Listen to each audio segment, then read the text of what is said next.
The presenting sponsor of Moon Tower Soccer is FVF Law. To find out what makes FVF a different kind of injury law firm, you can visit fvf.law.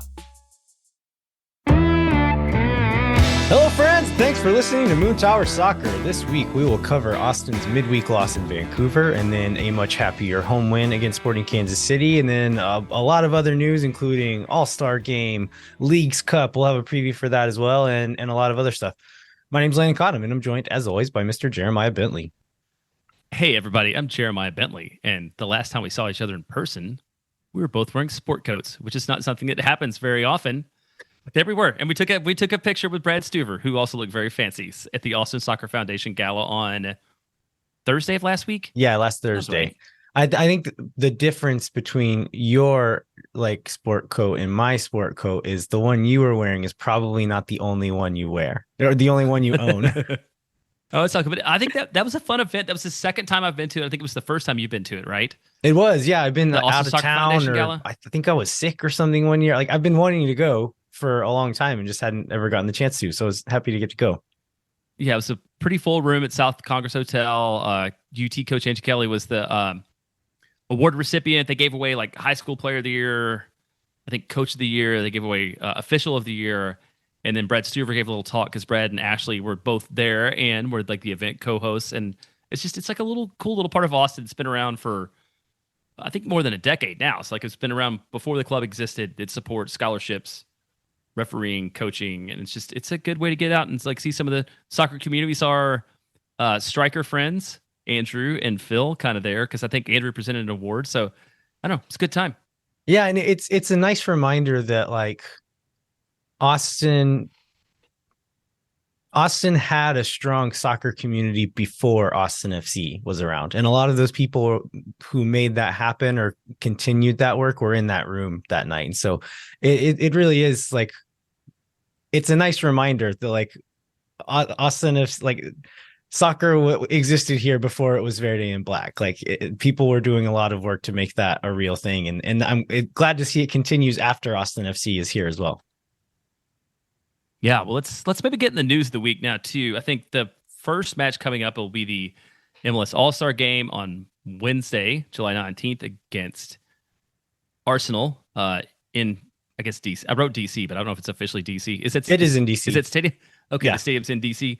John Gallagher had video photos, all that cool stuff. I think it's really amazing still that he's the Austin FC representative of the game. Beyond him, Damian Loss will be competing on Tuesday. So tonight, for those of you that are listening, in the goalie wars, which I think we talked about last week being sort of corny, but now that there's a WWF style title belt up for that, I really want Damian to win it and bring it back. Rocks. And somehow that belt's awesome. Somehow take a picture with, imagine being out at Palmer Field with Damian with the belt, taking pictures with fans. There cannot be a better experience. I was thinking that same thing today. I love it. And the Irvin Torres is going to play in the MLS Next Pro game, which I think that's the only one that's not televised, if I remember right. It's open to local fans. It was televised last year. Maybe it's not going to be this year. I'm not sure, but I would hope. Or maybe it's streamed and not televised over the year. I think that's what happened last year, because we were able to watch Anthony Deonda played in it last year, and we were able to watch it. I think it was on MLSsoccer.com or on YouTube or something. But yeah. Okay, I think I was looking through a television guide. So it's probably what it is. So I'm sure you could probably find it somewhere, I would imagine, but just not over the air. And then the question I wrote in here is what do you think about this format? Do you like the best of MLS versus random European club format? I kind of understand why they do it. I would like to believe the league has grown past it, but what's your take on this? Yeah, as MLS sickos, it would be really cool to give the spotlight to all of the MLS players that deserve it, because there's so many great players that will have not and will not get a chance to represent their teams and the league in this All-Star game just because you're picking one team against another team.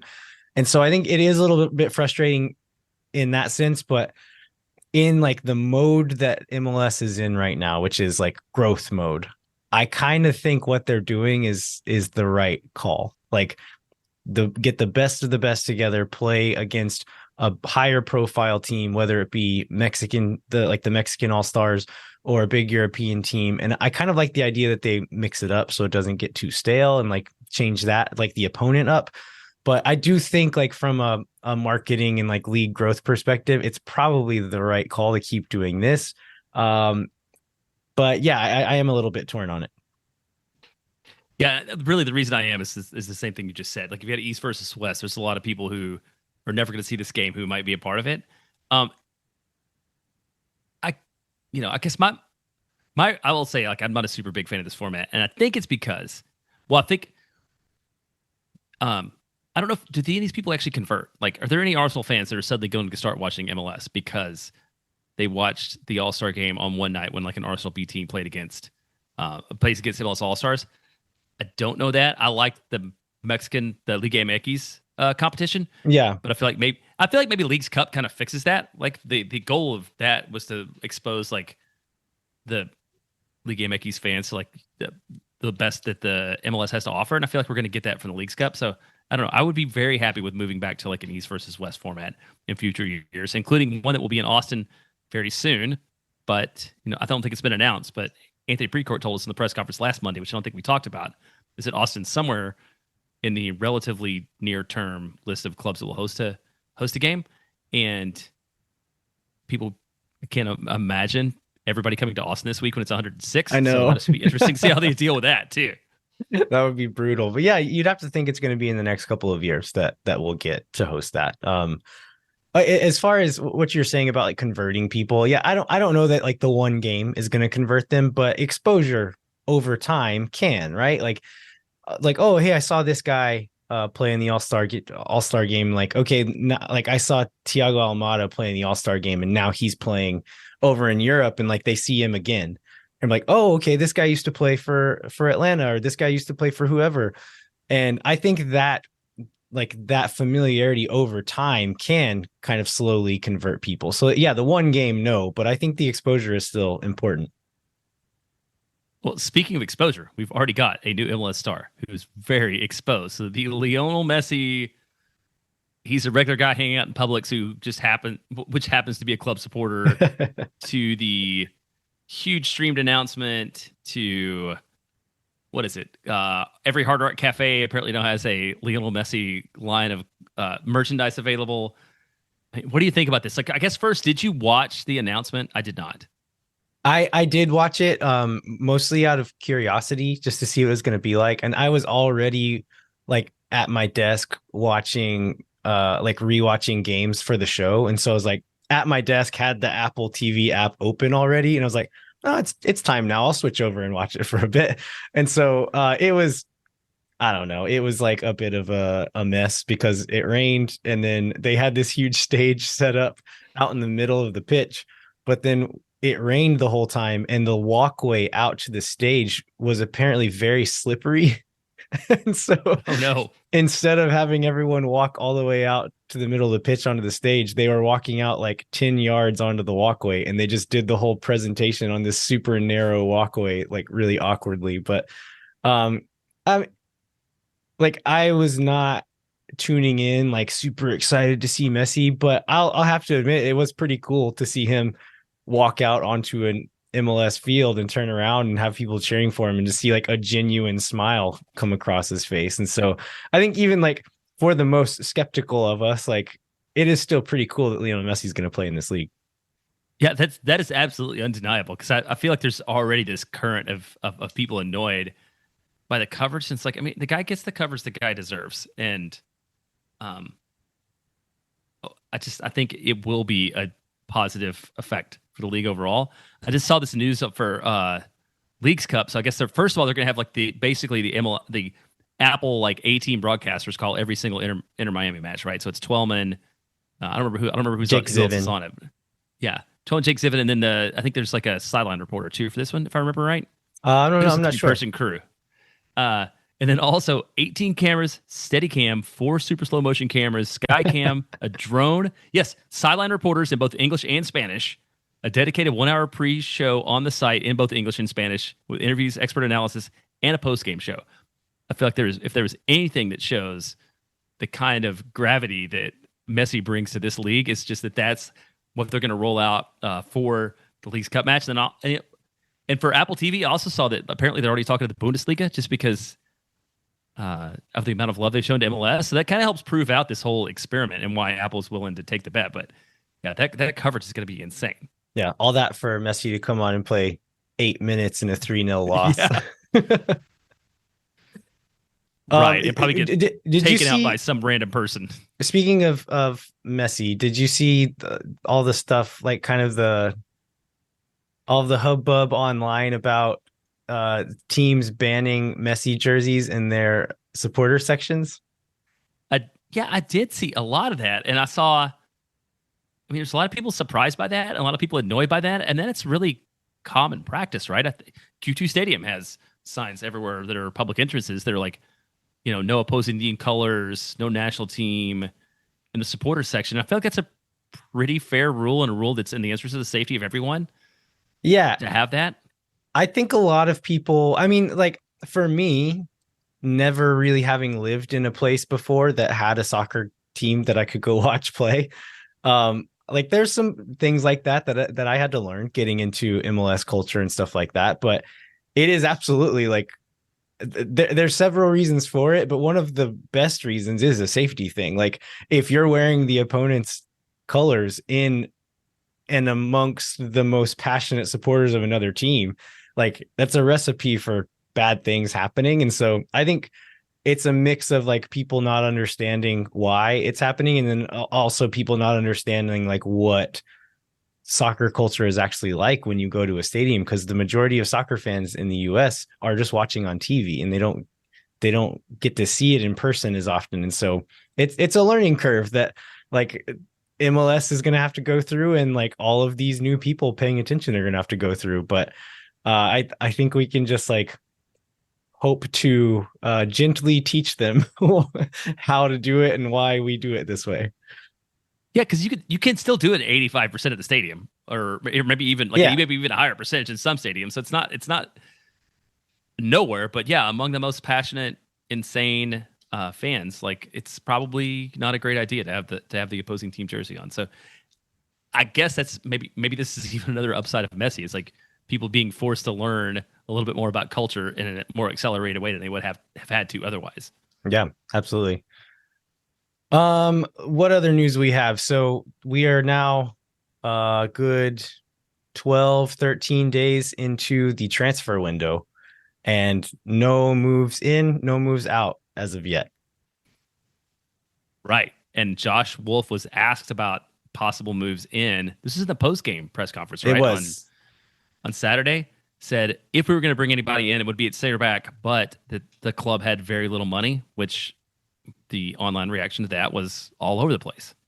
Yeah, I was every once in a while, like something happens in Austin FC world that doesn't even like create a blip on my radar, and like I'm surprised when it does on other people's radar. And so this was a comment that like I didn't even really clock or think of, but like why do you think it is that certain people reacted negatively to the statement, like we don't have a lot of money to spend on this position? I think it was just the specific way that Josh phrased it. The fact they said we don't have a lot of money to spend as if the club was poor, and not because he could have said we don't have a lot of cap space available. And I think everybody would have understood that. And I think that was the phrasing of it was probably like the big controversy, because then, you see like, oh, well, we pay $20 a beer and blah, blah, blah, blah. Like, how can we not have any money? And it's not that the club doesn't have any money. And you can go all the way back to 1 week ago when Anthony Precourt very specifically talked about how salary cap is limiting, but they can spend all the way on in the front office, and to show the point that they don't have very much money. So I think it was that phrasing. And I just, at this point, I watch Josh Wolf press conferences because occasionally they're like facts that are useful, but I don't put a lot of stock into like what he has to say, because we've talked about before, like he doesn't love the job. He's not gonna work extra hard to make sure that he uses the right terminology to make everybody feel okay about the current situation. Yeah, and it's just like a thing that he doesn't. Yeah, like you said, he doesn't care about it. He doesn't think about that kind of stuff in that part of his job very much. And but yeah, it like you said, it's not about the actual money in Anthony Precourt and the other owners' pockets. It's about how much cap space we have left. And Yeah, the owners have shown that they're willing to spend. Hopefully that continues going forward. But in the past, they have shown they're willing to spend money on players. We just don't have any of that space left right now. And so we're thinking maybe we're talking about like, okay, Rodney Redes was maybe on the way out. Maybe Alex Ring was on the way out, or they're looking to do that. I would guess until somebody goes out, that's going to be the only thing that frees up any amount of money that we could spend on a new player coming in. So do you think with all the Rodney, talk and possible smoke there, that do you think a Rodney deal fell apart that maybe caused part of that, or do you think it's a little bit slower, or so the fact that is it just a coincidence? The fact that Rodney played in the next 2 games after the whole weird Minnesota thing, it makes the Minnesota thing even weirder. And my new theory after that is it's not that like, okay, he was in the starting lineup and then a sale went through and they pulled him. My guess is he was in the starting lineup. He felt some tightness, felt something like wasn't feeling quite 100%. They pull him, but because they are in talks with someone about a transfer, they don't want to say publicly that he's injured. And so you just like lie about it and put him off. You run 19 players out, even though your 20th player is in the city already. And I was talking to Phil West about this the other day, and he was like, well, you just say he got a stomach bug and like sit him out and just tell that lie instead of the weirder lie that, well, we brought him and aren't going to put him on the bench. Like, yeah, it makes it all weird. But I mean, I think like we've been saying, like talking about plate spinning, that's been kind of the phrase of the last couple of weeks. I think some of those plates are Austin FC players that they're trying to get off the team. Which is another point that Josh made, I think, a couple of weeks ago too, talking about the thing that at Claudio's being gone affected was not only their incoming players, but their outgoing players. So that makes sense. And then we got, I don't know if it's a room. We got a post on Instagram from a loaned out player at a position of need, Johan Romaña, who posted a picture of the Austin FC crest. And then like Derek Ensign DM'd him and he said that he missed us. And do you think there's any credibility to any kind of Johan comes home story? I don't think so. I think for several reasons, partly because of like the reason he left is because he couldn't stay fit and wasn't fit enough in preseason. So I think there's already a bit of a burnt bridge there, but also like Johan was on pretty decent money. And so he's not really a budget option to bring back. And so if we're tight on cap space, yeah, he would probably be like, we wouldn't be paying a transfer fee for him. But if we're tight on salary space too, like that's not really the solution there. So I do think, like, honestly think Romaña would be the best option available at the moment. Like I would pick Romaña over Keller, maybe not by a super high margin, but I would pick him over Keller at the moment. Well, we'll see what goes on from here. There has again not been a lot of rumors, I feel like, as opposed to especially the first year, where I feel like we would talk about a guy for 3 weeks before he signed with the team. Like there's not a lot of talk out there about what Austin might bring in. So I guess everybody should lower their expectations to a center back, which continues to be a position of need, and hope that something's able to come through during this window. And then there'll be a lot more flexibility during the winter to make like real roster overhauls. Yeah. One more piece of news is that this was announced today on Monday that there's going to be another Liga MX friendly coming to town, Club America versus Tigres. This is Sunday, September 10th. I think if you take out like the national team games and maybe even include the national team games, like this is probably the biggest friendly that will have happened at Q2. Don't you think? Yeah, I think so. And they both played in friendlies here against other teams, because I think like what Club America played, they played Rayados, and then Tigres played. Is that who it was? Well, Rayados played against River. Oh, that's right. Okay. And so I don't think America's been to Q2. I could be wrong. I don't think they have been though. But anyway, these are like it's often been like, and like so the River and Rayados one is one where it's two really big teams, but that was like on a weeknight and tickets were really expensive. And like a lot of things kind of came together to make, like there weren't a lot of people at that game. Um, I'm hoping with this one that whoever is promoting it, if it's the same people, because these games aren't put on by Austin FC. It's an outside entity organizing and promoting the game. They're essentially just renting the stadium to play at. So Austin FC has pretty limited involvement in putting these games on.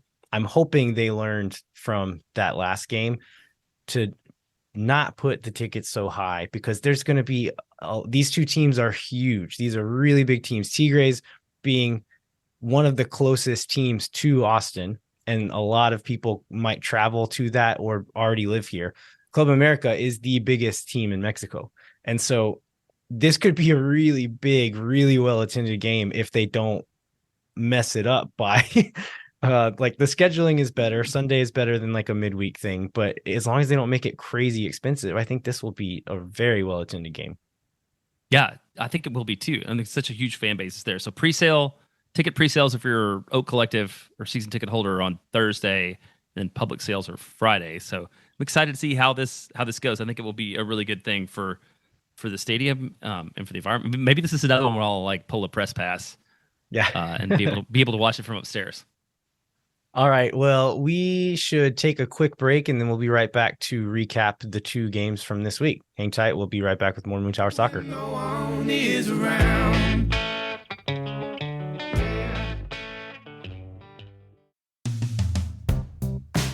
Moon Tower Soccer is brought to you by our friends at FVF Law, the official injury lawyers of Austin FC. FVF is a different kind of personal injury law firm dedicated to community, transparency, and client education. You can go to fvf.law to find out what makes FVF a different kind of injury law firm and why understanding your legal options can dramatically change the outcome of a case. Once again, that's fvf.law.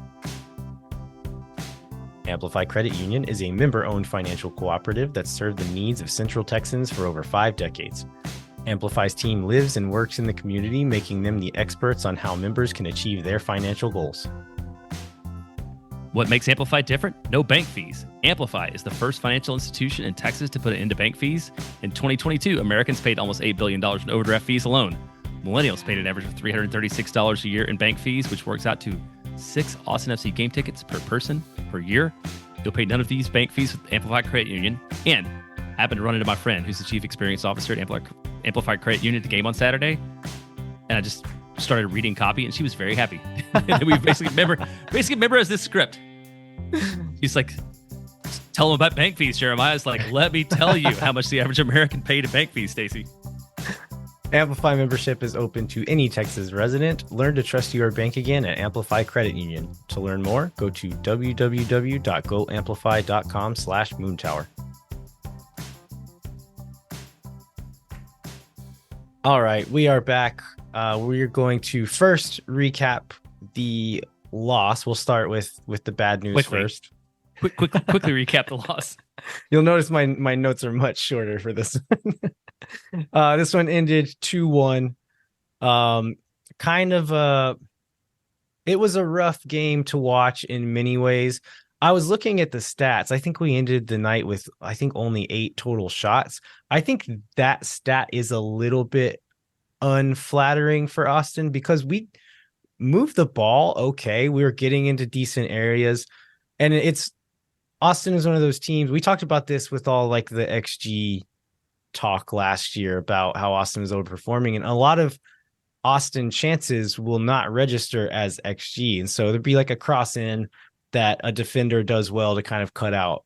Like that's a dangerous moment that does not register as a shot, does not register as XG. And I think there were some moments in this game that were like that. And so I think some of those stats are a little unflattering for Austin, but overall, Austin was not sharp enough in the moments when it really mattered, and Vancouver was, and that was the difference in this game. Yeah, there were not a lot of moments when Austin had a lot of the league momentum. This is something that maybe it's just like memory bias or whatever, but I feel like Austin's not very good on turf.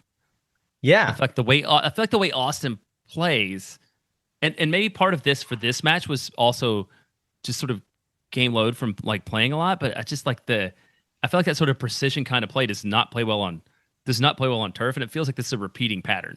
Yeah, it's by all accounts, like all turf is not created equal, and so like the ones in the Pacific Northwest, or I guess Vancouver is, but Portland and Seattle are supposed to be really nice surfaces, and some of the other ones are not. And so like the ball does move differently on it. Your touch is different. It bounces weird. The way your feet feel on it is weird. And so I think there's probably maybe a little something to that, but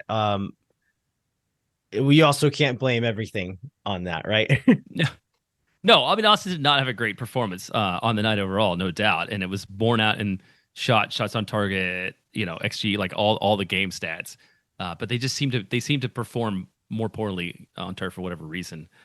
So I don't know how you want to get at this. I guess lineup wise, nothing surprising, right? Danny was out, so Jan Valencia slots in.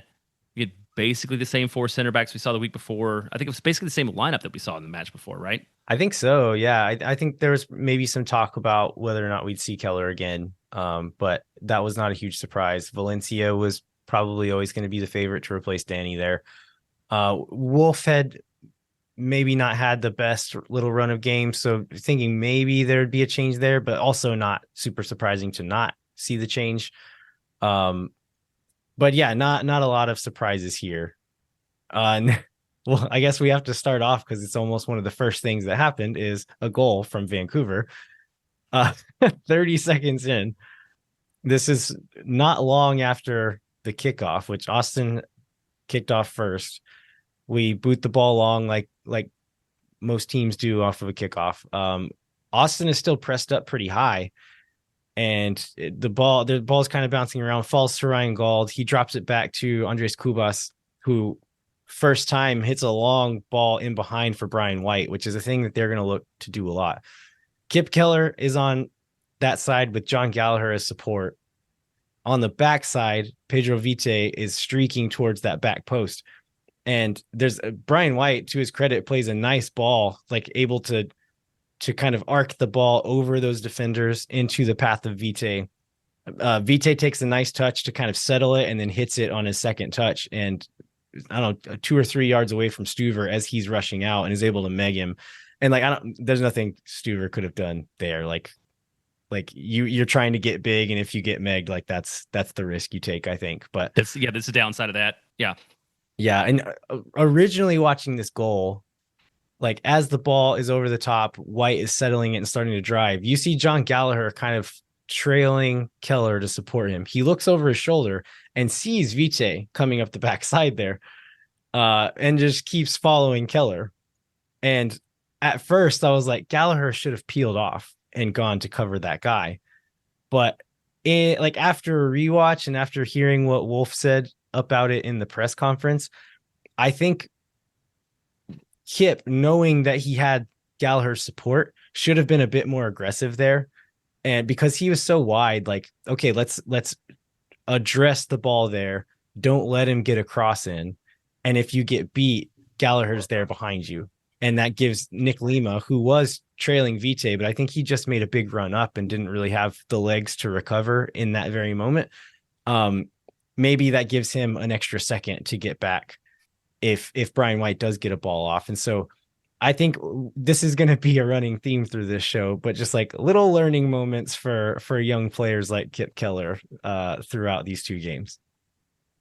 Well, okay, so but still, like among the defenders, I feel like Kip was if more than Gallagher, was still like the third least, offensive of the defenders there. Like Julio's not even in the defensive half the field, right? I don't know where he was, and Nick was running way behind. So I feel like that whole side of the field was just way out of balance. Maybe it was the ball back across that makes that happen, but it was disappointed to see that. It was because we were just off of the kickoff, and so we had like pressed up, and so oftentimes, and this is a pattern. I'll talk about this on their next goal, but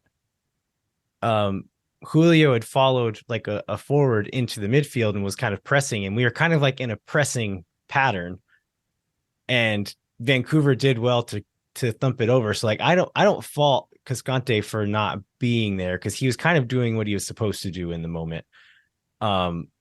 And yeah, it's like not great that he's incapable of getting back to where you need him in that moment. But we all know. We all know that he is. is That's what just it is. Yeah, yeah, that's true. That's fair. That's what it is. But yeah, I'll talk. There is like a pattern I noticed in this game that I'll talk about a bit more on their second goal. All right, let's get there then, because not much else exciting happens in the first half. I think I might have dozed off at some point because it was a 9:30 kick. Yeah. We get a couple of halftime shifts. So Rodney Redis and Emiliano Rigoni come on for Finley and Fagundes. What do you think the intention was there? I think maybe a touch rotation, but Wolf said in the press conference that is like these guys weren't being productive enough, and so I wanted to see a change. I wanted to see some energy, and so kind of a bold move to make there. And there's also a shift in the defense, almost to a point where I thought we had changed formations for a bit. I don't think we did entirely, but when you watch some of the places that they're beating us in the first half, Austin will often they'll like the wingers will follow guys deep as necessary. But they weren't doing it a lot here. And so actually this will be helpful to talk about this pattern before the second goal. But what they would often do is play a ball into the feet of a striker kind of dropping in, and they would touch it back into the midfield. And then as Austin's back line is recovering, that midfielder would then play a ball, either a through ball or a ball over the top in behind to someone who's already started a run in behind. And they beat us wide with that a lot in this game. And so one thing that at halftime Wolf did to combat this is when he put Redes in, Redes was essentially playing like a wing back in the second half. And so instead of being part of the press and being up a little bit higher and like just following players back as necessary, Redes was essentially man marking their left wing back. And so when you see the press, like Redes is not in frame. He is with their wing back. And as the ball's even on the far side, you would often see like Austin will drop in the winger on the ball side, but Redes was following whoever was on that backside. The wide player on that backside would follow them into the box on the backside even. And so it was almost looked like a 5-man backline at times because Redes was man marking that guy all the way down the field. And that did limit some of their chances. That shift, like having him there did limit some of their chances. As the game went on, legs got tired, like spaces were still getting opened up, but it did help a little bit. But before that, we got a Rodney Redes league goal, which does not happen a lot. It was a good one too. Or ever. It was a good one, yeah. Yeah, so this one, it starts with, I think Rigoni plays like a cross that's way too high for him, and Redes is able to recover it and just passes it back and they recycle it.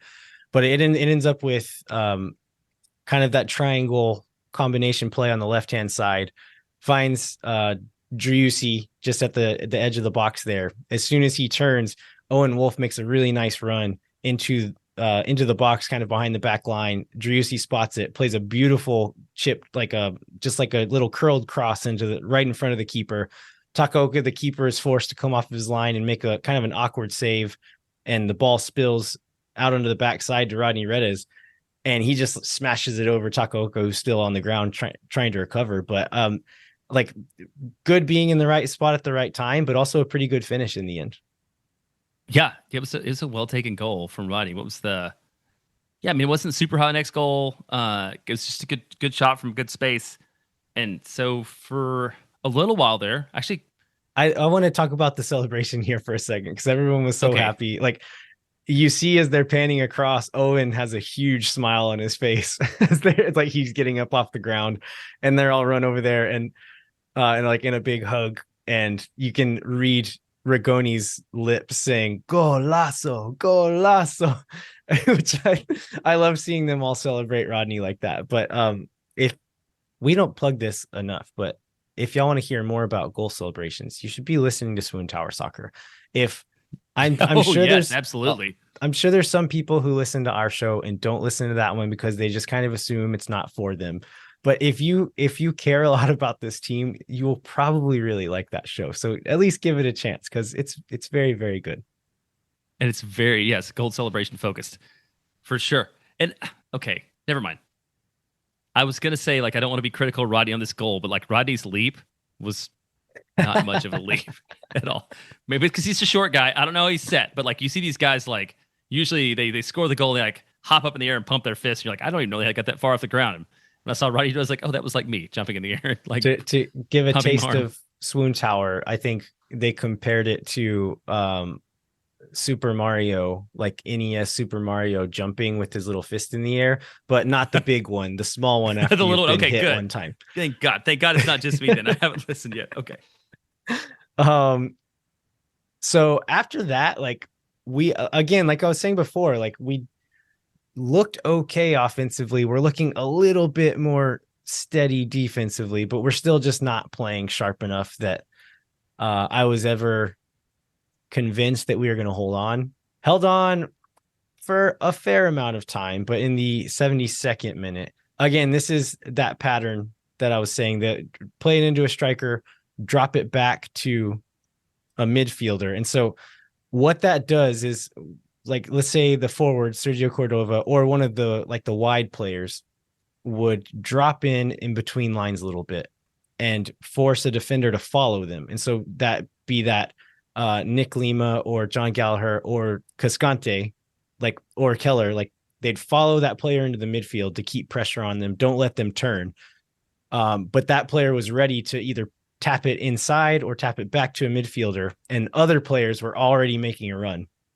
And so as that defender had stepped up to press, another player is attacking that space behind, and they are looking for it every time and ready to play that pass.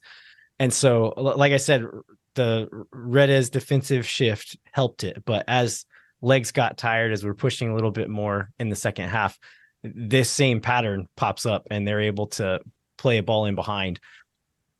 Kip Keller sees this ball. So Ryan Gauld plays a really nice through ball to Sergio Cordova. Kip Keller sees it and he just can't keep up with Cordova, which is, there's not a ton of shame. He's a fast player. Cordova gets into the box. Kip Keller's coming in with a full head of steam, and he just does a simple little chop, and Keller's unable to stop on time. His momentum is carrying past, so he just continues back to help cover the line. Nick Lima is there as reinforcements, also coming in a little bit hot. Cordova is really patient, gets him to bite and chips it back behind him as well. Does a little pump fake, gets Stuver to bite on it, and then slots it back Keller, who's the only man still standing in his way at that point. This is another point of contention in this game where on the replay, it looks like Kip Keller pushes Brad Stuver to the ground. I don't think that's what happened. I mean, I've watched it. It was like it's like one of those pictures you would look at and like try to make out the shape inside of it. Like every time I watch it, I get a little bit of different impression out of it. And you know, Brad Stuver took to Twitter to say that it was his fault. I think in a direct question. I don't remember who tweeted the question, but I don't know, man. It was tough. Everybody was in a tough spot. He didn't necessarily say it was my fault, but he said, like, the question was, did Kip push you down? And he said no. he said he bit. He said no. Yeah, I bit on the fake. That's why he fell, because he bit on the pump. He bit on the fake. There. Right. Yeah. And sorry so to clarify that. So. But it was like a culmination of events that made it look worse than it was. It wasn't great either way, but like I saw, like, it's not necessarily like once Keller's in that situation, like he gets chopped like that. It's not necessarily a bad idea for him to go help cover the line if he knows he has reinforcements coming in, which he did. And so, like, you could say, like, maybe he should have not gotten chopped there, but easier said than done. And then once he's back there, I think it's more of a like, okay, Keller thinks the shot's going to go one way. Stuver is like, no, I'm not going to go too far because he might go near post here. And they kind of bump into each other. And when that happens is when he takes his little pump fake and Stuver dives and the shot doesn't come. And so it makes it look worse. But this going back to like the initial interaction with Stuver or with Keller, though, this had shades of the Klaus goal, like the third goal in the St. Louis game, when they play a through ball to Klaus. Keller is running in full steam and just comes in a little too hot, and Klaus just kind of again chops behind him and then is able to shoot immediately. And it's a moment where it's like, okay. And I think Wolf addressed this in the press conference too. You have this guy wide. He has momentum carrying him even wider. I was saying in the first goal, like Keller maybe should have been more aggressive. In this one, maybe be a little less aggressive, slow play it a little bit, try to usher him towards the sideline, let him take a shot, but like from a narrow angle with one of the best goalkeepers in the league covering that near post. Like again, it's a learning moment. It's not like a super obvious thing to do, but I think it is what a really experienced center back would do in that situation. Yeah, and we could talk more about the sort of the club's reaction to this because I was kind of encouraged by it. But leading in the next game, but like, is there anything else you want to cover on Vancouver before we just get into Sporting KC? I think pretty much everything else I want to say will kind of apply to both games, so we can probably move on. Okay, well, let's move on. Let's leave our sadness and desperation from Wednesday. I guess the only thing to point out of that is so Austin goes from 5th to 6th. So again, this continues. Like Western Conference is kind of crazy, and like the defeat ends up moving Vancouver up. It doesn't hurt Austin that bad. So we get to Saturday. Austin back at home, where Austin is very good. Sporting KC is very bad. And then what I want to start with was the lineup. So we see basically the same lineup as we saw on Wednesday, except with Danny Pereira back in the midfield. And I was very happy to see Kip Keller get the chance to redeem himself in some way and not, have the Wednesday night negative performance and then be punished by being sat on the bench. And for like Josh Wolf to give him a little of a chance to like play through this negative experience, because I feel like that's what's gonna make him a better player long term. Yeah, and also like Kip did not play a 100% bad game. Like he had some good moments in that game. And so I didn't catch this on the first watch, but on the rewatch, our friend Paul Dolan, I believe it was him who said this on the broadcast, was like, Keller is like a fairly solid player, but when he makes mistakes, they tend to be loud.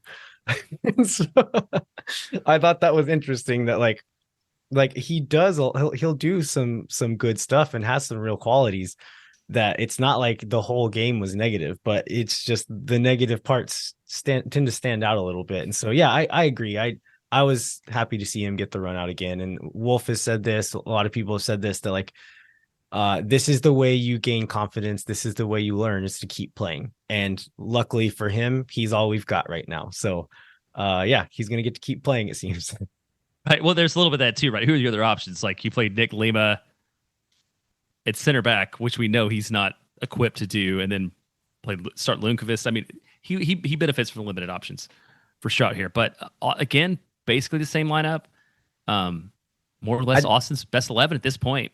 I think the bigger story here is Kansas City's lineup, because they come out missing probably 4 starters. And that's like of people who are available. They had 4 starters on the bench, maybe 5 even. And so on the front line, their most dangerous group is Shallowy, Pulido, and Russell. And only Shallowy was starting. At center forward, they had Afrifa is his name. I think he's mostly been playing Next Pro minutes this year. And then Chonis was on the right wing, a good player, but he's not Johnny Russell. He's not Alan Pulido. And then Eric Tommy was in the midfield, but why am I blanking on his name? Gadi Kinda was not in the starting 11. So I was thinking before this game started, like, are Kansas City like Galaxy braining this, and maybe like in a good sense where they're just going to rope-a-dope us in the first half and then put all these studs on in the second half and just like barnstorm us. I was thinking like, we need to take advantage of this. Like we need to punish them for rotating. Otherwise this could get ugly. And so luckily, like we were able to kind of do that and it worked out. Yeah. Cause those guys like what Pulido, Russell, and Kinda did all end up coming on early in the second half when sort of the goal scoring was all done. This one, yeah, the goals come in early, and it's kind of resolved from there. So the first one's Jesse Zardes at 17 minutes on an unassisted ball, but it was like a header I remember right, again from him.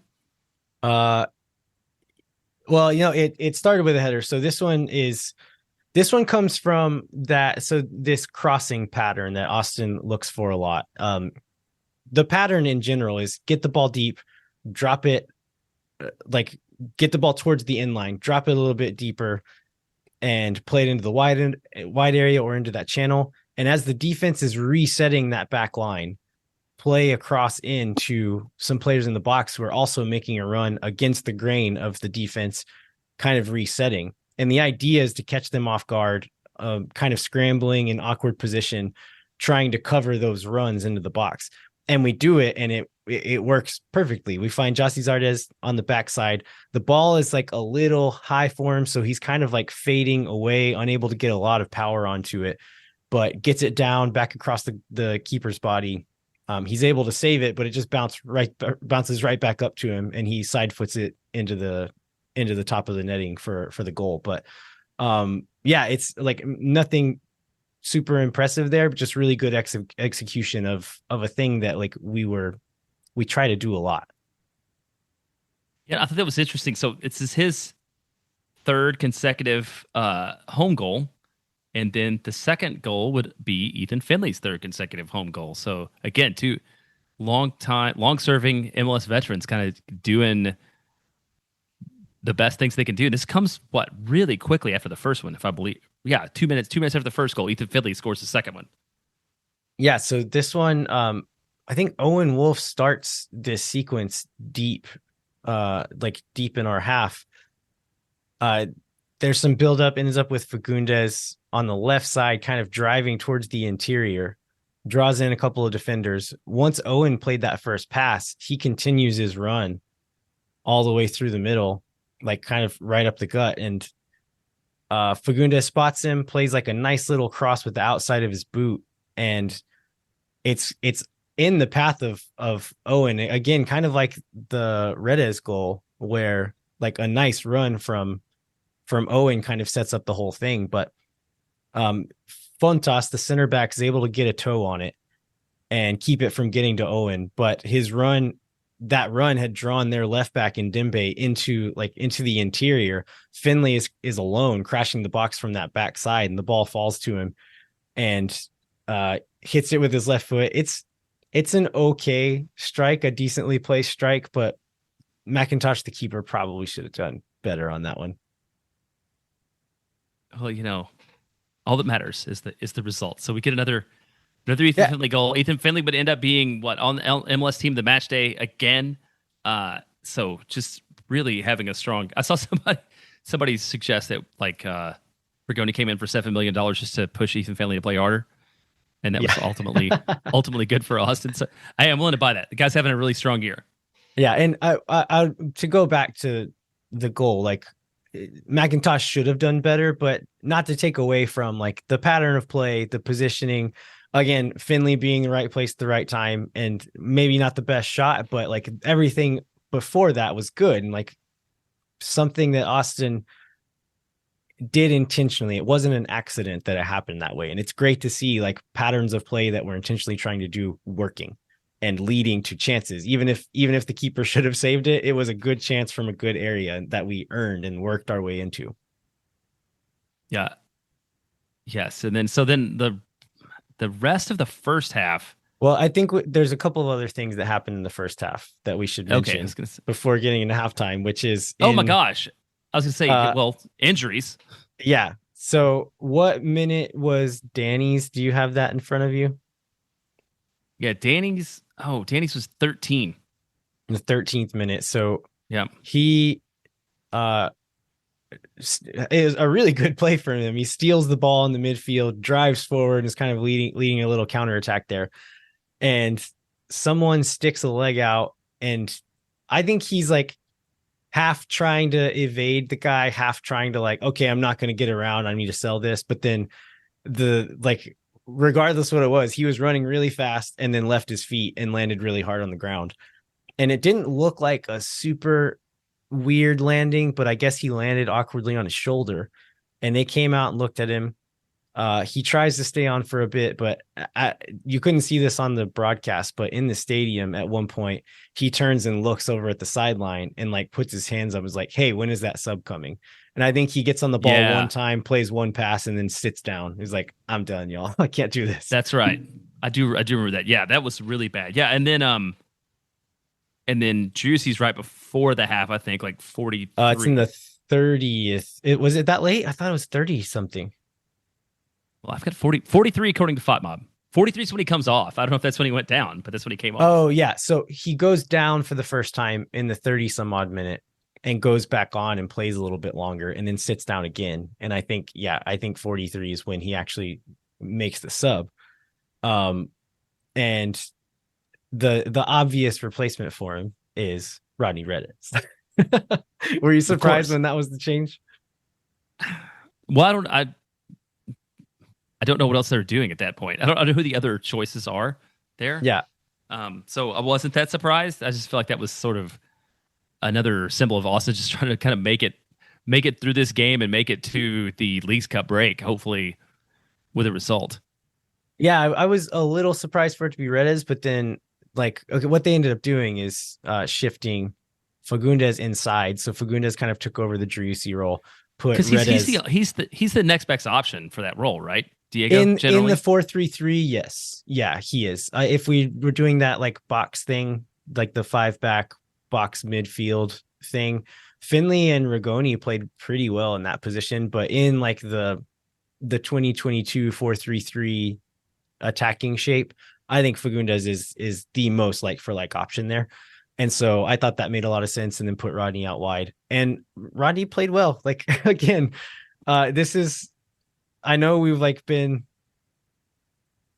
maybe like half expecting him to be moved, but I'm to a point now where like I would be fine with Rodney Redes staying on this team. He's okay. Yeah. He's like, we talk about like him making a bunch of money, and like he's only making a bunch of money for a guy who's not playing and not contributing. If he plays like this, like, that amount of money is not insane to have that kind of role player on your team. And his cap hit is super low because he's a U22 player. Yeah. So like what he actually makes is not that relevant because the money's not coming out of your pocket or my pocket, right? It's Garber bucks, and in that way, like he's not making a ton. Do you want to talk about the Kansas City goal? We kind of skipped over it, or if there's anything notable. If there's anything notable about it, we can, but we don't have to either. No, yeah, I think it's important to talk about. This is in the 33rd minute. So all the goals happened in the first 33 minutes, but this is on a corner, and so everyone's marked up. Cascante is marked up with Rosero, the center back, who ends up scoring. As the ball comes in, I rewatched it a bunch of times trying to figure out what happened here, but it looks like Cascante just misjudges the flight of the ball, and Radoya, their center, like their defensive mid, is standing just in front of him. And I think Gallagher's there marking him. And I think Cascante just misjudges the flight and steps up to try to help, like, support Gallagher as he thinks Radoya is about to win the ball. And the ball just goes right over Cascante's head. Rosero gets an open header from like 5 yards out and just smashes the ball with his head. And I think Stuver gets a hand to it, but did not stand a chance from that distance. Yeah. So those were all the first half goals. Like the second half, I don't think there were not a lot of great chances for either side in the second half. Like I don't think there was a single shot that was like over 0.1 on XG. It was maybe finally a game where Brad didn't have to bail the club out to hold on to a lead.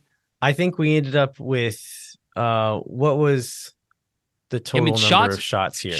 Shots are only 10-8 Austin, and shots on target are 6-3 Austin. Like it's a very low combination between two teams of total shots, like 18 total shots in the match between two clubs. And I think it was 4 shots for each team in the first half when the score was 2-1. So all the most dangerous moments came in those first 4 shots. I think, Kansas City had 1 shot on target and 1 goal. And so, not like kind of a KG match in that sense.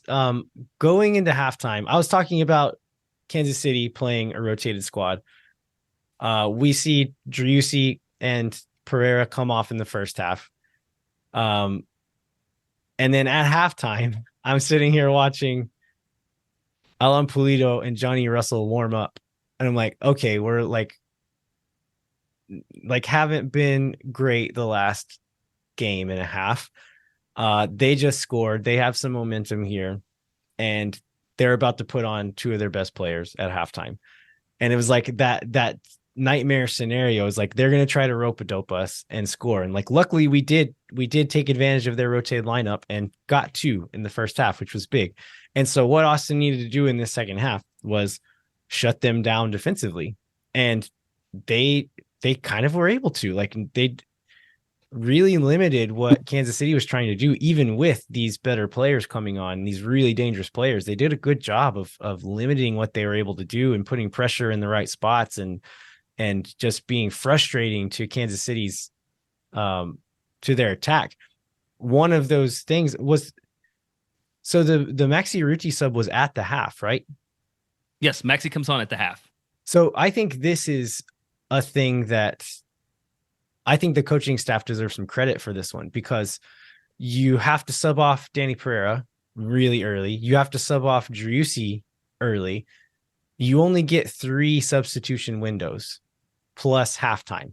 And so if you go into that second half and you're thinking, I don't think Zardes can play 90, and I want the flexibility to make a sub whenever I like want to make it and not have to, like if I'm going to pull 2, if he waited until after halftime, he has to make those 2 subs at the same time. And so what they did instead was like, okay, we don't think Zardes is going to go 90. Let's pull him at half. Let's get Maxi on. Maxi's good for 45. That doesn't take up a substitution window, and that leaves you free to make that last substitution whenever you want it, and you don't have to make 2 at the same time. So I thought that was a really good move by the coaching staff there to kind of think ahead and be mindful of how to use those slots best. Yeah, and that sub, then the other subs ends up being Will Bruin, which I thought was interesting, because we've always talked about Will Bruin being a guy that is good for throwing out the end of games when you're chasing a goal, or sometimes when you're defending.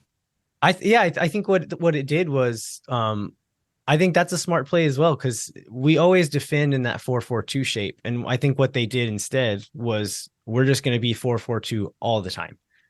And so if they're going to try to break us down, get in behind us, if you have 2 blocks of 4 playing compact, working really hard, wingers dropping deep when they needed to, it's going to be hard to get through. And they were hard to get through. And I like, again, I think credit to the coaching staff for actually making adjustments and like making these decisions, the thing that we criticize Josh Wolf for often. And I think they did it right in this game. Yeah, and to the players for executing on it, which is always a part of that, which is what makes the coaches look good, right? Is when they come up with a plan, this plan to be defensive in the second half, and then finally follow through on it. Yeah, as soon as the whistle goes as well at the end of the game, Josh Wolf walks straight to Maxi Ruti and gives him a big hug. And so I think that was kind of a sign of that, like we gave you a mission, you went out and you killed it. Good job. And Maxi wasn't super involved in the attack a lot in the second half either, but his energy and his he had a lot of energy, was right? Really helpful. It's at least so Austin now, since the low point of the season's 4 wins, 1 loss, 1 draw in the last 6. Back in 5th in the Western Conference going into the Leagues Cup break. Like the table is still like, I think like 4 points or 6 points out of 12th. Like there's kind of a top 4, and there's 5 through 12, and then there's Colorado and LA Galaxy. And so the season's still up in the air, but I really feel like going into this game, I felt like this, but like coming out of this game, I particularly feel like this is the best time in the world for Austin to have a break. Yeah, I think so too. And we're no longer at a point where 1 win could jump you 2 spots, but we are at a point where a loss could drop you 2 spots. Exactly. Yeah, and we're at a point where like a bad week could drop you all the way out of the playoffs. So let's take a break, and then we will get into Leagues Cup. I want to say one more thing about this game that I think was talking about the defense. And so one shift that was made in this game, I talked about the shift in the second half, playing Rodney more as like a wing back. In this game, you saw the wingers were dropping like aggressively into the back line, following those players in really aggressively. So what that meant was a lot of running for Diego Fagundes and for Ethan Finley. Fagundes ends up shifting inside and gets bailed out of some of that running after a certain point. But Ethan Finley was a warrior in this game, played really effective in the attack like he has been, but also just the amount of work he did, the like how smart of a defender he is. He was a beast and like just worked super hard. And so it's always cool to see guys doing the dirty work like that get rewarded on the offensive end as well. And then, yeah, and I don't know if that's part of why he ended up on the team of the week, but it's good to see him rewarded that way. Yeah, and then one more thing, one more note on Kip Keller. Again, talking about like letting him kind of play through it. Kip was like overall he was good enough. Was he good? I don't know. Like, but good enough, and like had some scary passes. One super dangerous clearance late on that like could have been bad and just happened not to find a Kansas City player. And one thing, like I know we talk about how much better the other like Cascante and Vicenen are on the ball than him. And one very specific way that I noticed in this game is Kip will often telegraph his passes with his body shape. And in certain moments, it doesn't seem like it should matter that much. Like if you can take a quick pass, like, okay, let's move it as quickly as we can. But one thing that Julio Cascante is really, really good at is like the misdirection aspect of it. And so in that game, you'd oftentimes see like he would have a defender 5 to 10 yards away and he would just put his foot on the ball and say like, no, you're going to take one more step before I do anything. And so he takes that one step and then turns and plays something. Or as he's like going one way, he'll kind of shape his body one direction, then play it the other way. Whereas Kip Keller would often be like kind of carrying the ball one direction and look up and kind of with his eyes look at other options. But his body was always saying, I'm going to play it over here. Yeah. And if you're watching Alan Pulido or these other guys in their press, they're kind of in an arc and have a momentum in one direction. It is your job as that center back to break that momentum, to stop them, to make them take a step a different direction. And Julio Cascante is really, really good at doing exactly that. Kip Keller, you can tell, was rarely even thinking about it. And I think that is a thing that like he's not good at, but it's a thing you can learn. Like he can learn to do that. He might not ever be as good as Julio at it, but it's a thing that he can learn to do. And I hope that they're talking to him about it because it's night and day between those two center backs there. All right, that's all. Sorry, I interrupted you trying to take us into the break. So no, it's fine. It's fine. We had those points to make. So let's go to the other break, and we're going to talk Leagues Cup, and I guess we should probably admit that we are not experts on the teams that we're playing this week. We're going to do our best. I did watch some film though, so we're not going in completely blind. Awesome. All right, let's take a break. We'll be right back.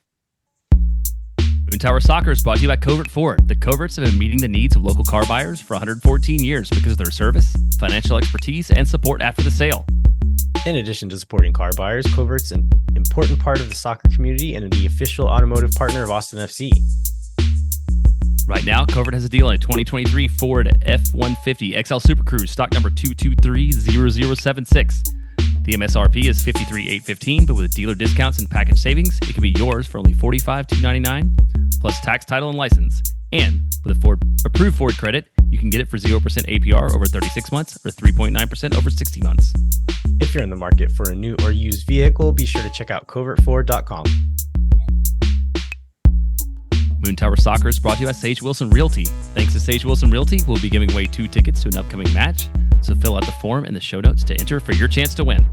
Again, this is made possible by Sage Wilson Realty. So if you or someone you know are in need of Sage real estate advice in Austin, talk to our friends at Sage Wilson Realty.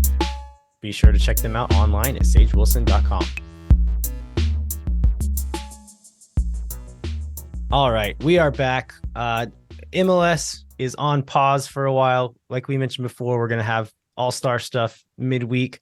But come Friday, this is no longer MLS competition. We are going into Leagues Cup. So, Jeremiah, I think most people listening to this will have a decent idea of what Leagues Cup is, but do you want to go through some of the details as a refresher or just to make sure everyone's on the same page? Yeah, let's go through the format really quickly. So this, the first year of this tournament between Major League Soccer and Liga MX, there's groups of 3.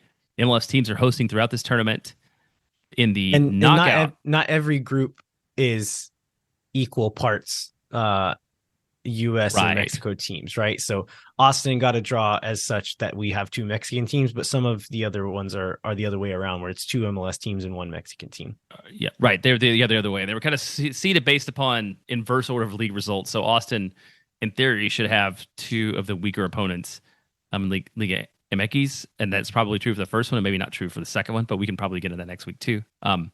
So it's 2 of the 3 teams in each group make the knockout round, which is around a 32, and then it becomes single elimination after that.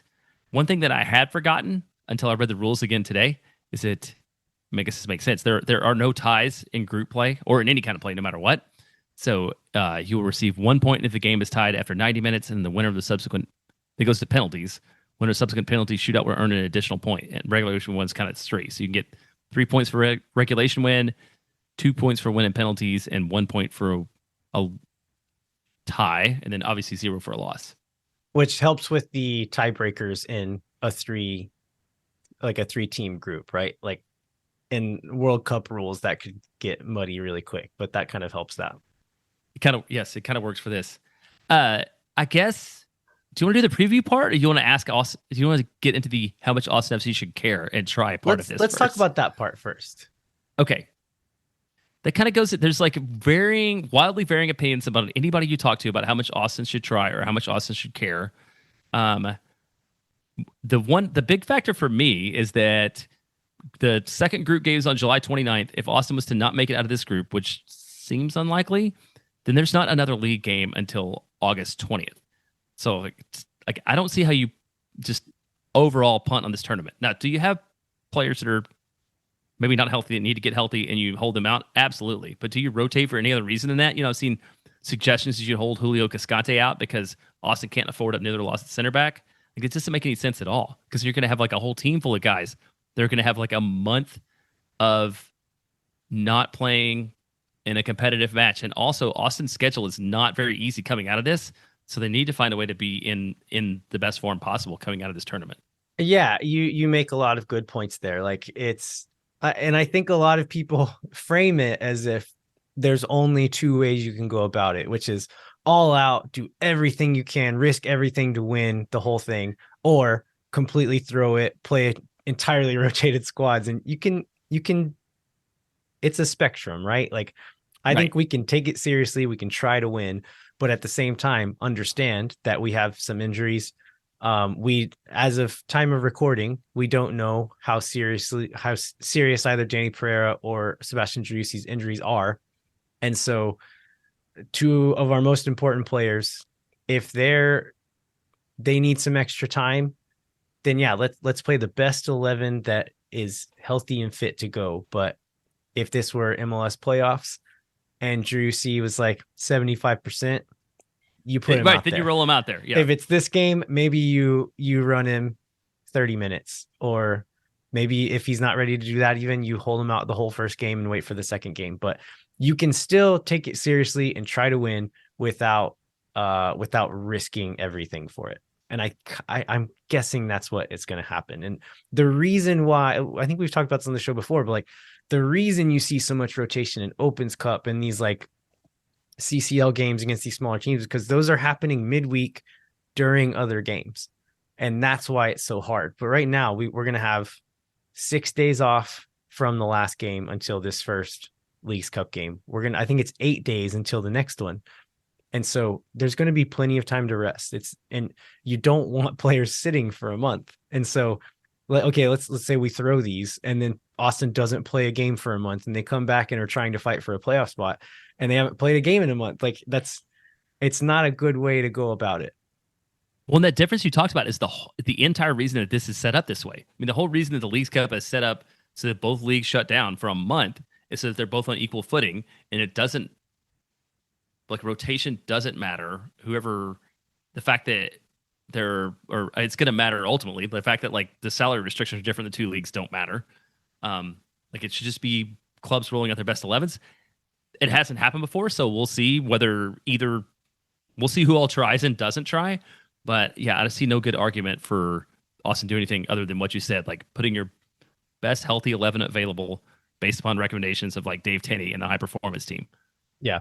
I did see some people saying, like the people who are like throw the tournament camp, saying like, let's just like roll out Austin FC 2, take the L, and then move on. And I was like, could you even do that? And so, of course, MLS did not have these rules and regulations easily searchable anywhere, but I was able to find a document that was like hidden away as a reference in a Wikipedia page somewhere that was the official rules. And it's essentially, it said like, you have to follow your league's roster guidelines in this tournament. And so I think we could play some Efecito guys if we wanted to, but it would be like, we can only play them in 2 games total, have them be on the bench 4 times. It's the same rules. And so I don't know that you necessarily want to waste some of those windows if you don't have to right now. Whereas like maybe it's going to be necessary later in the season and we've wasted them all. All right. Well, let's talk about the game on Saturday. So Mazatlan is the opponent. They finished 18th in the Clausura earlier this year. It's very, as a Spanish learner, and remembering like the football years and calendar years don't work together. The Apertura and Clausura, I had backwards until I looked it up. So it's like we're in the second half of the year. This should be the Clausura, but we're really in the first half of the year in the soccer year. European season split in for folks who don't know about like Liga MX's calendar, they follow more or less like the European season like schedule, but they split their season into 2. And so Apertura is the first half, Clausura is the second half, and you have a champion of each one and then kind of a champion overall, and they'll have little playoffs and stuff as well. But that's what Jeremiah is talking about when he mentions those 2 words. So Mazatlan was terrible in the Clausura last year. I think it was one of the worst seasons in league history. I think there were 19 goals for and 41 against, so negative 22 goal differential. They've been a little bit better in the Apertura, is that we're only 3 matches in.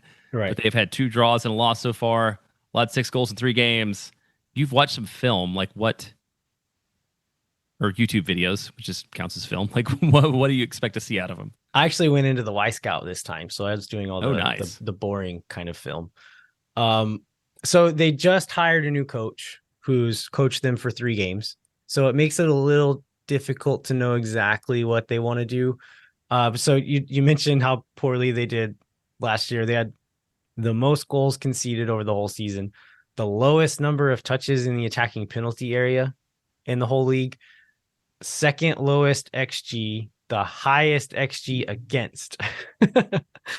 And so this new coach, like it's a Spanish guy, Rescalvo, who has coached in South America some, and this is his first job in Mexico.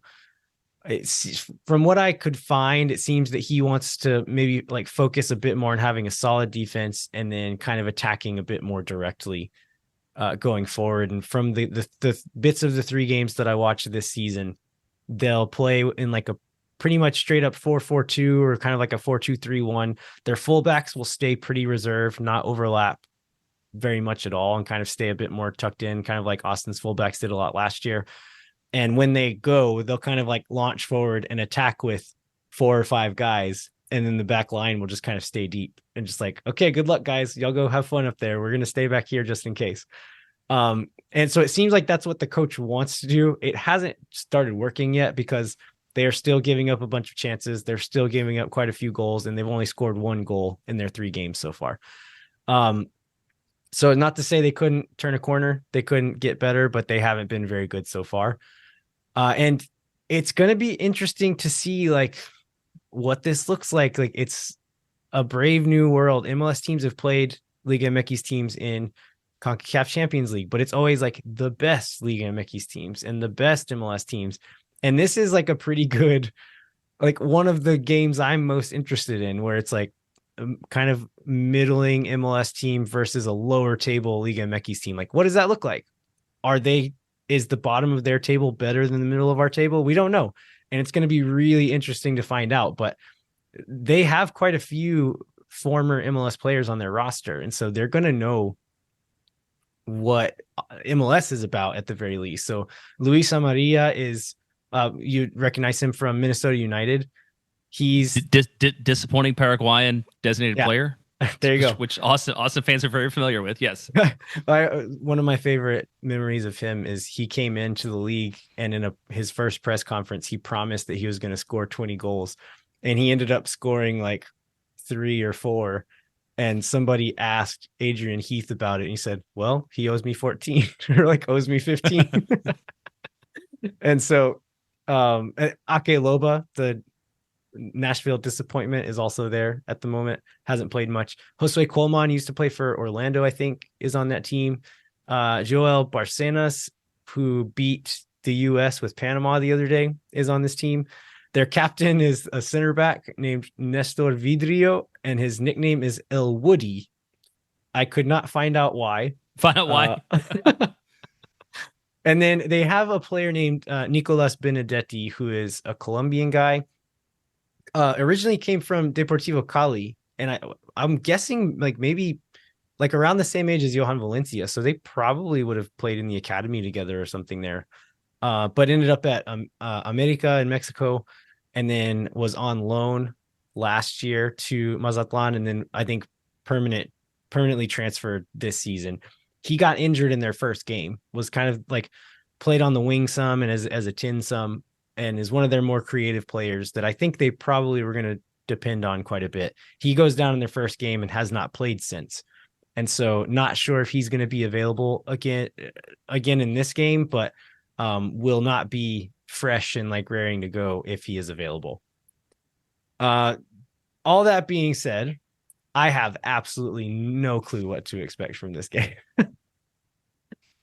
Yeah, I don't think anybody can read anything into it, because it just comes back into the fact this is the first time it's ever been played. We have no idea how seriously Liga MX teams are going to take it, and like Austin's not fared that well when they played clubs from the other league, so it should be a fun time on Friday night. I think these Liga MX teams, especially these ones at the bottom of the table, I think they're going to be hungry for this. They're going to want to come in and try to compete in this tournament. And so I'm hoping, like I said, because this isn't a midweek thing, this isn't a thing they're having to balance with anything else, that Austin can come in focused and rested and have their heads on right for this game, because I think it would do a lot for like just equity with the fans, equity with the Austin FC community to get at least one good win in this tournament.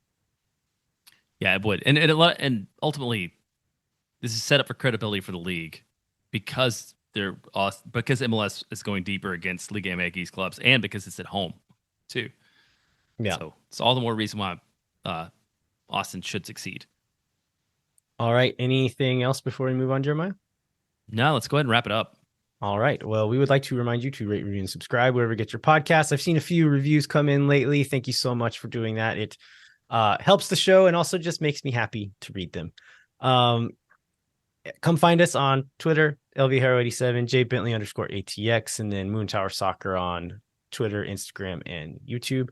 And then sign up for the Patreon. I want to mention something about the Patreon, that I had been using a computer that I've had for many years at this point, editing the show, was able to buy myself a new computer with Patreon money, which is like a thing I needed. And I didn't realize how much better it was going to make my life. But when I'm editing the show at 1 a.m., sometimes later, and trying to export the final show, oftentimes with my old computer, I would hit export, and then it would say like, okay, it's going to take like 30 minutes to do this. And I'd like get up and go brush my teeth and get ready for bed. And the first time I edited on my new computer, I hit export and started standing up and getting ready to go. And by the time I even got up out of the chair, it was done. And so it took like 20, 30 seconds. And I was like, oh, wow. Yes. Thank you, Patreon. Thank you, Patreon, for making Landon's life better. Yeah. Yeah. So your support really does like mean something to us. It makes our lives easier. You listening and supporting us gives us a reason to do it. So thanks so much for helping us out. All right. Thanks so much for listening. We will be back next week to review this first Leagues Cup match and then preview the FC Juarez match, which is going to be the second round of Leagues Cup. And then we'll cover any other news that happens between now and then. Until then, I'm Landon Cottom. Jeremiah Bentley. We'll catch you next time. when no one is around.